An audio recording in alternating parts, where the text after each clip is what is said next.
व्यभिचारी कंस, तुमने निर्दोष जनों की हत्या की है। तुमने मेरे परिजनों का वध किया है कंस, वध किया है। मैं तुम्हें श्राप देता हूं कि जिस भांति तूने मेरे परिजनों का वध किया है, ठीक उसी प्रकार तेरी मृत्यु का कारण भी वही बनेगा जिससे तू सबसे अधिक प्रेम करता है। जिस नारायण का तू नाश करना चाहता है ना, उसी के हाथों तेरी मृत्यु होगी, उसी के हाथों तेरी मृत्यु होगी।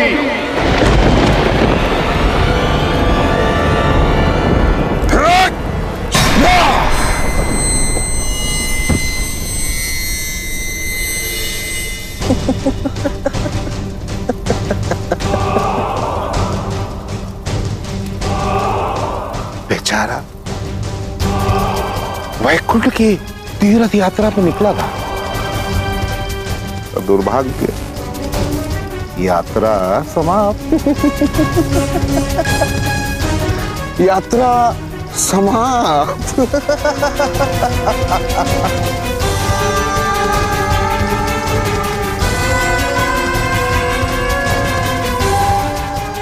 जिनके कारण तुम्हें मेरे हाथों से चोट खानी पड़ी, कारण सोचो, प्रतिशोध लो।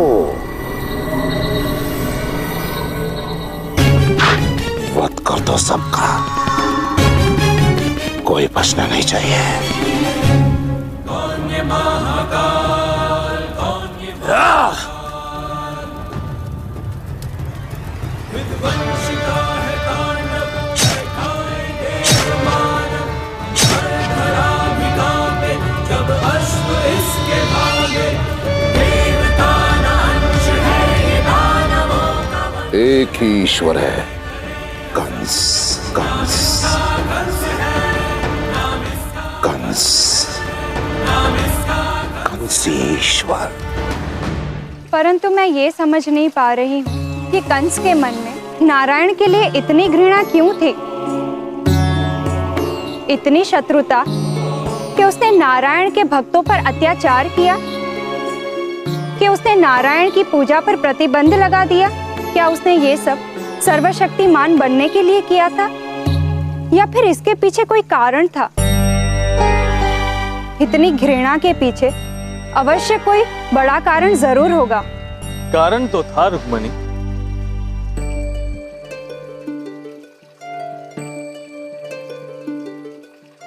हम जो आज अपने पिछले कर्मों के कारण, और हम जो कल होंगे हमारे आज के कर्मों के कारण होंगे।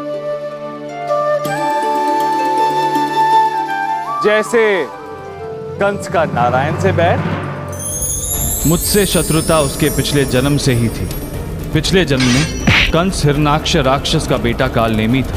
समुद्र मंथन द्वंद्व युद्ध के समय जब देव और असुरों में घमासान युद्ध चल रहा था, हिरणाक्ष का पुत्र कालनेमी काल बनकर देवताओं पर टूट पड़ा। जो उसके सामने आता काल के जाल में समा जाता, और फिर उस पर इंद्र ने अपने वज्र से प्रहार कर दिया।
कालनेमी पर आक्रमण करके ठीक नहीं किया।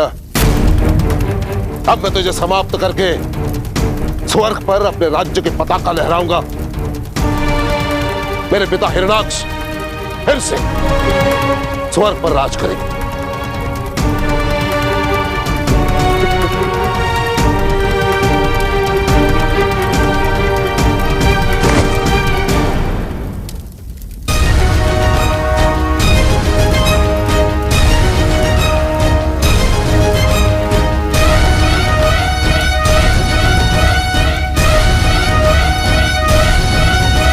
हे नारायण, सहायता कीजिए त्राहिमाम। रुक जाओ कालनेमी।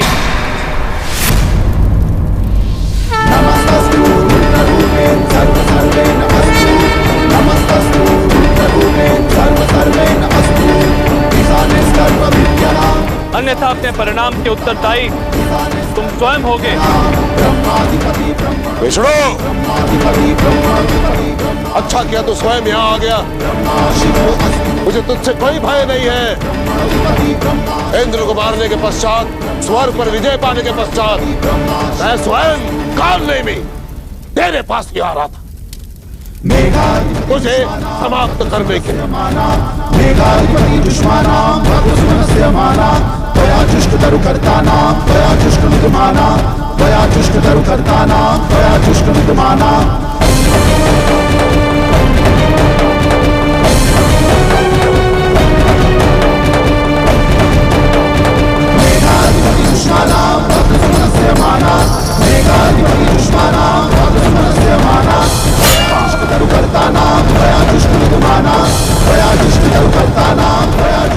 मनुष्य को वर्तमान जन्म में उसके पिछले जन्म के पाप और पुण्य का फल मिलता है, परंतु उसकी घृणा और उसकी भक्ति उसके साथ साथ इसी जन्म में चली आती।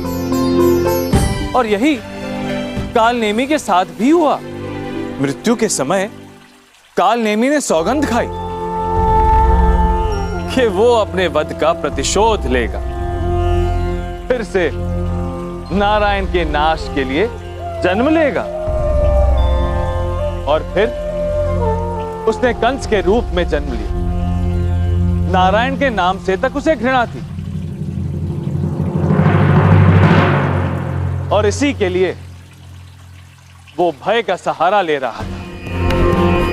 जैसे जैसे वो शक्तिशाली होता जा रहा था, वैसे वैसे उसके अत्याचार भी बढ़ते जा रहे थे। सारे दानव उसके अधीन थे और उसके अत्याचारों की गूंज इंद्र के राजसभा तक पहुंच गई। नारायण नारायण, हम सत्य कह रहे हैं इंद्रदेव, सत्य कह रहे हैं। पृथ्वी लोक पर पापों का भार दिन ब दिन बढ़ता जा रहा है। कंस के अत्याचार ने मनुष्य के मन में भय उत्पन्न कर लिया है, भय। और अब उसका अगला लक्ष्य स्वर्ग लोक है, स्वर्ग लोक। कुछ कीजिए इंद्रदेव, शीघ्र ही कुछ कीजिए। आप व्यर्थ ही चिंता कर रहे हैं मुनिवर नारद। कंस एक साधारण मनुष्य ही तो है, और एक साधारण मनुष्य से देवों को कैसा भय?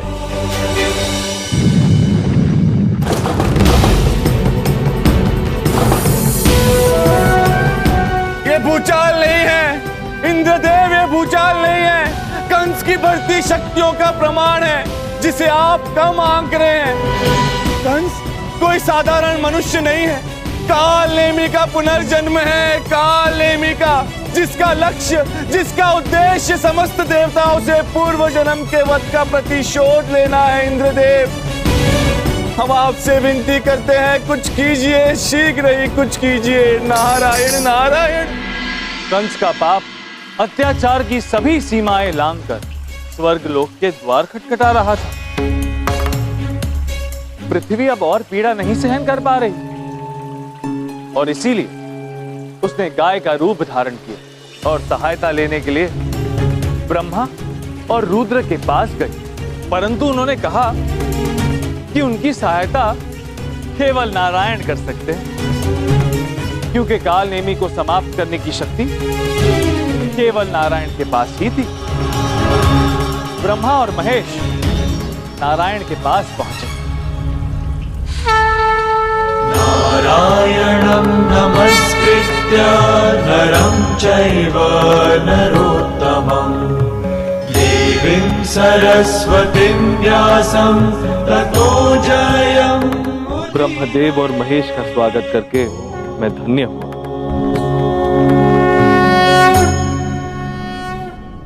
अचानक इतनी दूर आने का कष्ट क्यों किया प्रभु? आपसे क्या छिपा है महाविष्णु? पृथ्वी कंस के अत्याचारों से कांपी हुई है। आप उसका त्राण कब करेंगे प्रभु? समय से पहले और कर्मों के फल से अधिक कभी किसी को कुछ नहीं मिलता ब्रह्मदेव। पृथ्वी का त्राण अवश्य होगा, परंतु अभी समय नहीं आया। पाप का घड़ा फूटने से पहले उसका भर जाना आवश्यक है, और जिस दिन वो घट भरेगा आपकी चिंता का अंत हो जाएगा। ये तो बड़ी विचित्र बात है। आपने उसी क्षण क्यों अवतार नहीं लिया? कंस और उसके पाप का अंत क्यों नहीं किया? कंस निर्दोषों पर अत्याचार करता रहा और आप कह रहे थे कि अभी समय नहीं आया। रुक्मणी, तुम तो रुष्ट हो गई। रुष्ट नहीं हुई हूं, बस ऐसे मन विचलित हो रहा है। मैं जानती हूँ कि ये सब बीत गया है, परंतु ये सब सोचकर मेरा हृदय पीड़ित हो रहा है कि आपने इतना समय क्यों लगाया। क्यों आप बैठकर कंस के अत्याचारों को देखते रहे? रुक्मणी,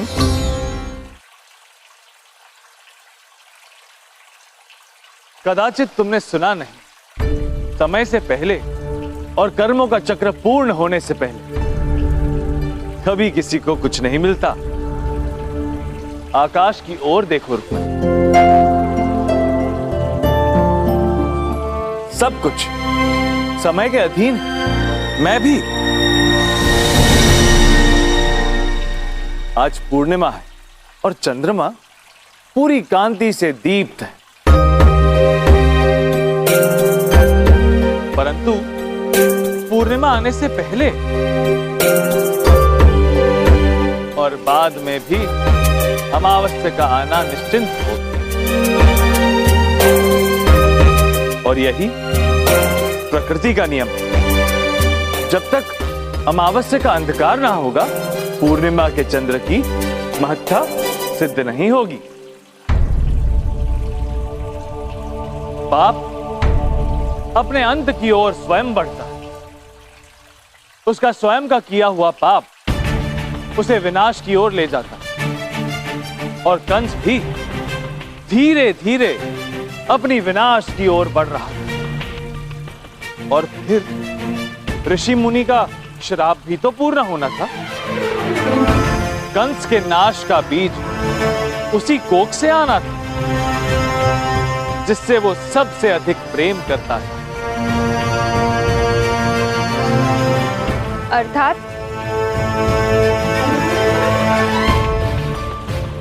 महाक्रूर, महाक्रोधी, महाअत्याचारी कंस के हृदय में एक कोमल कोना था जहां प्रेम बसता था, भावनाएं थी, चिंता थी, मोह था अपनी बहन देवकी के लिए। राजकुमारी देवकी आपके स्वयंवर के लिए राजसभा राजकुमारों से भर चुकी है, तो उन्हें प्रतीक्षा करने दो। महाबली कंस की बहन से विवाह करने के लिए उन्हें प्रतीक्षा का मूल्य तो चुकाना ही होगा। अवश्य।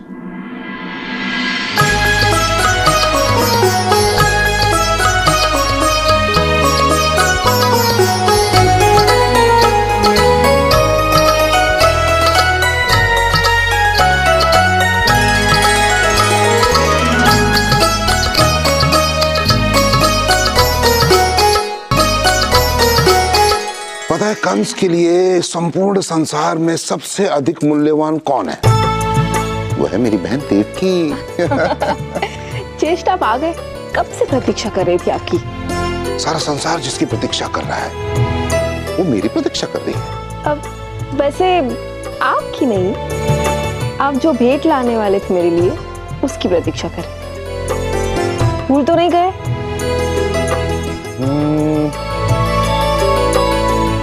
कंस श्वास लेना भूल सकता है परंतु अपनी बहन का हट नहीं। बहुत सुंदर भेंट लेकर आया हूं, बहुत प्रसन्न हो जाओगे।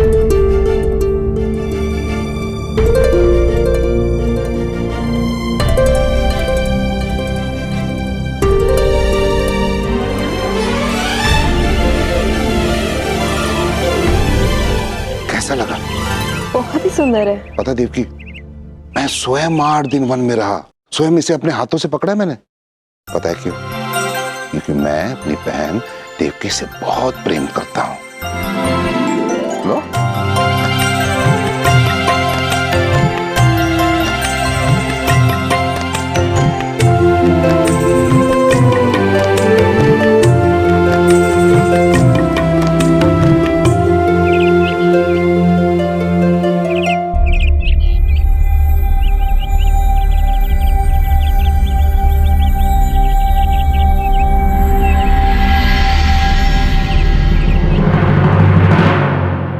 अरे ये क्या किया तुमने?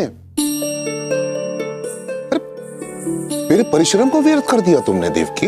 परंतु पक्षी का परिश्रम सफल कर दिया। आपने देखा नहीं ज्येष्ठ, पिंजरे में होने के बावजूद वो मुक्त होने के लिए किस तरह फड़फड़ा रहा था। पिंजरा चाहे सोने का ही क्यों ना हो, पक्षी का आनंद खुले आकाश में विचरण करने में ही है।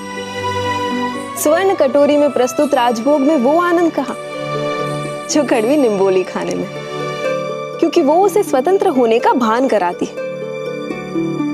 पक्षी का आनंद स्वतंत्र होने का था और मेरा आनंद पक्षी में था, इसीलिए मैंने उसे मुक्त कर दिया।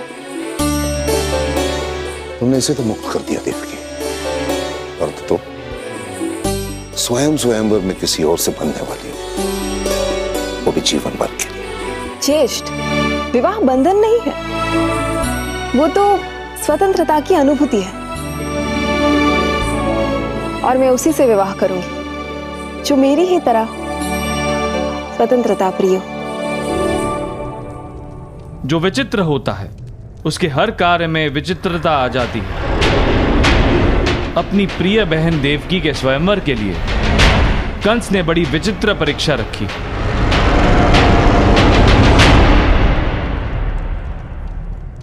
मथुरा की राजसभा यहाँ उपस्थित सभी राजाओं राजकुमारों का स्वागत करती है, अभिनंदन करती है, आदर करती है मन से। अभी यहाँ उपस्थित हर एक व्यक्ति यही सोच रहा होगा कि मेरी बहन देवकी किसे अपना वर चुनेगी। मेरे मन में भी यही प्रश्न है, कौन होगा वो, कैसा होगा वो? होगा तो इसी सभा में से कोई एक होगा। बहुत बड़ा प्रश्न चिन्ह है मेरे समक्ष, क्योंकि आज तक मेरे बहन की हर एक चीज उसके जीवन की मैंने स्वयं चुनी है। स्वयं कंस ने। इसी कारण उसका वर चुनने का अधिकार केवल मेरा है। इस स्वयंवर में मैंने एक शर्त, केवल एक शर्त, इस सभा में से वही देवकी का वर बन सकता है जो अपना संपूर्ण जीवन मुझे अधीन करे, कंस को। स्वीकार है? विचित्र शर्त थी, सभी असमंजस में थे। न कोई अपनी स्वतंत्रता खोना चाहता था, न कोई महाबली कंस के निकट संबंधी होने का अवसर खोना चाहता था। बोलो स्वीकार है? महाराज, आपके बल के अधीन कौन नहीं? कौन है जो आपकी शक्ति से, आपके अधिकार से परे है? आपके समीप रहना, आपके अधीन रहना हमारे लिए गर्व का विषय होगा। सबकी तरफ से मत देने का अधिकार आपको नहीं है कुशल राज।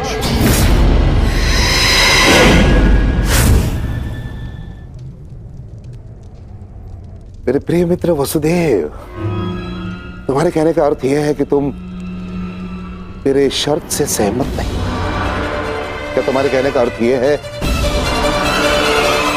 कि तुम मेरे विचारों का विरोध कर रहे हो वसुदेव?